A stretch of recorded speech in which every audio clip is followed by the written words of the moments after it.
একদিন এক গরিব লোক বাজারে যাচ্ছিল রিজিকের খোঁজে। তার পকেটে ছিল মাত্র কয়েকটা মুদ্রা আর মনে ছিল গভীর দুশ্চিন্তা।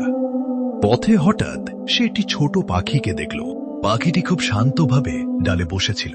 লোকটি মনে মনে ভাবল, এই পাখিটির তো কোনো দোকান নেই, কোনো জমি নেই, তবু সে কত নিশ্চিন্ত। ঠিক তখনই পাশ দিয়ে একজন আলেম হেঁটে যাচ্ছিলেন। লোকটি তাকে জিজ্ঞেস করল, হুজুর, এই পাখিটি কিভাবে এত নিশ্চিন্তে থাকে? আলেম মুচকি হেসে বললেন, এই পাখিটি জানে আল্লাহ তার রিজিক নির্ধারণ করে রেখেছেন। সে বাসায় বসে থাকে না, আবার অতিরিক্ত চিন্তাও করে না। সে চেষ্টা করে বাকিটা আল্লাহর উপর ছেড়ে দেয়। এই কথা শুনে লোকটির চোখ খুলে গেল।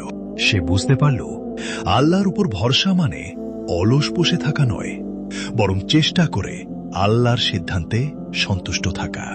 সেদিন লোকটি নতুন মনোভাব নিয়ে কাজ শুরু করল। কিছুদিনের মধ্যেই আল্লাহ তার জীবনে বরকত দিলেন।